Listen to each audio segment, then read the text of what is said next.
ভাই শার্পের দেখেন ভাই, এই ফ্রিজ গুলা আমেরিকা থেকে বেশি চলে, হ্যাঁ জাপানি ফ্রিজ এগুলো মানে মানে খুবই ভালো ফ্রিজ, এগুলো অনেক ভালো সার্ভিস দেয়, মানে এগুলা দাম যেমন, এগুলো মার্কেটে অনেক দাম।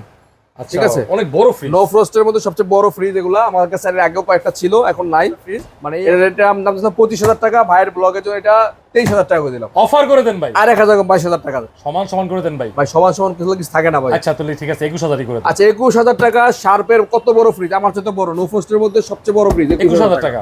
হ্যাঁ, এরপরে আমি দেখাচ্ছি স্যামসাং ব্র্যান্ডের একটা, দেখেন অনেক বড় ফ্রিজ ভাই, অনেক বড় ফ্রিজ, মানে স্যামসাং এর নন ফ্রস্ট। নন ফ্রস্ট, হ্যাঁ, এটা উপরে ডিপ নিচে নরমাল। আর এগুলো আছে না ভাই?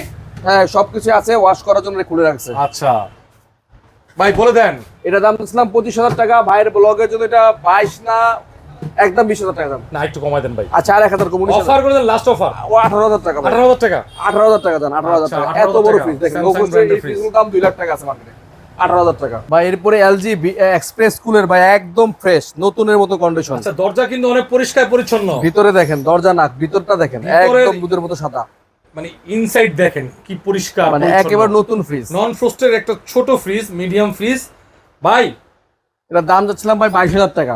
22,000 টাকা বেশি হয়ে যায় ভাই নতুন ফ্রিজ এক্সপ্রেস কুলার এগুলো ভাই, আচ্ছা এলজি ব্র্যান্ডের। এলজি ব্র্যান্ডের। আচ্ছা এটা 20,000 করে দিলাম জান। না অফার করে দেন ভাই, আচ্ছা আর 1,000 টাকা 19 করে দিলাম ভাই। 18 করে দেন ভাই। আচ্ছা একদম 18,000 টাকা ফিক্সড।